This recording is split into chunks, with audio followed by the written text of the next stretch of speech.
Imagine calling 911 because someone is inside your home, and then you, your spouse, and your 2 kids are never seen again. That's exactly what happened to the Cooper family in 2005. And 10 years later, when police opened their chimney, they discovered something no one was prepared for. The town of Willow Creek, Oregon, wasn't the kind of place where people locked their doors at night. It was small, quiet, surrounded by dense forests, the kind of community where everyone knew each other. But ask anyone there today, and they'll tell you, everything changed after the Coopers vanished. Michael and Laura Cooper had moved into their 2-story home in 1998. With their children, Emily and Thomas, they seemed like the perfect family.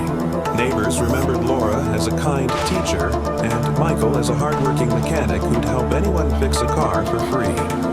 To most people, they had the dream life, but on a freezing November night in 2005, something horrific happened. At 2:37 a.m., a 911 call came in. Laura's trembling voice said, "There's someone in our house. We locked the bedroom door, but he's downstairs. Please hurry." The dispatcher reassured her, promising help was on the way. But before officers arrived, something chilling was captured on that call. Heavy footsteps, a creaking door, and then Laura whispering, "Oh my God, he's here." The line went dead. Police reached the home minutes later.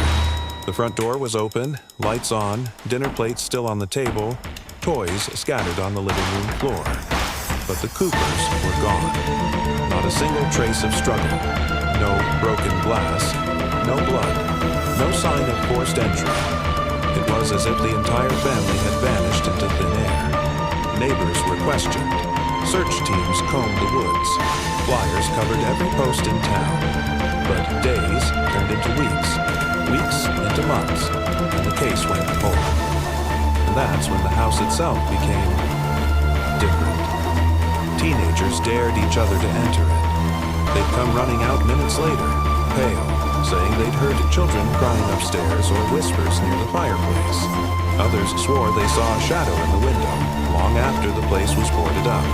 The Cooper home became something more than abandoned. It became feared. Fast forward 10 years later, in 2015. A new property owner bought the house at auction, planning to renovate it. Workers began repairs, stripping wallpaper and cleaning debris. One worker, standing by the fireplace, noticed something unusual. A smell. Foul. Rotten. Thinking it was just a dead animal, he broke open part of the chimney. But what was inside stopped him cold. Behind the bricks, wedged in the soot-black shaft, were bones. The police were called immediately. Forensics worked for days to carefully remove what was inside. And what they discovered was horrifying. The remains didn't belong to just one person. They belonged to 4. The Coopers had been in the chimney the entire time. But how could that even be possible? The chimney was far too narrow for an adult to fit voluntarily. And yet, when investigators studied the bones, the story became darker. There were scratches along the interior bricks, deep, frantic claw marks. The children's remains were found beneath the adults, almost as if they had been pushed in last. Worst of all, the chimney had been sealed at the top with thick cement.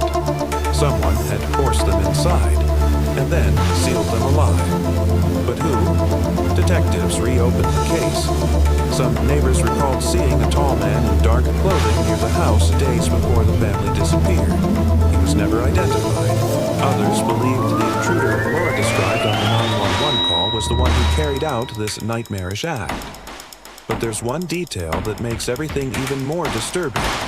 The autopsy suggested the Coopers didn't all die at once. Some may have lived for hours, maybe even days, trapped inside the suffocating chimney. And if that's true, it means the 911 call wasn't the end. It was just the beginning of their suffering. To this day, no suspect has ever been charged. The case remains unsolved. But the house, even after the remains were removed, no one stayed in it for long. Paranormal investigators reported an overwhelming heaviness near the fireplace. Some claimed they reported faint knocking sounds like someone trying to get out. Others swore they heard a whisper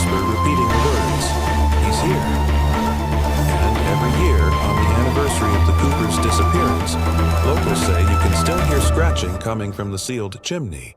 The most terrifying part, whoever did this was never caught. So, what do you think really happened to the Coopers? Was it an intruder? Or was it something far darker inside that house? Drop your theory in the comments, tap follow so you don't miss the next chilling story, and stay tuned, because the next mystery might keep you awake for months.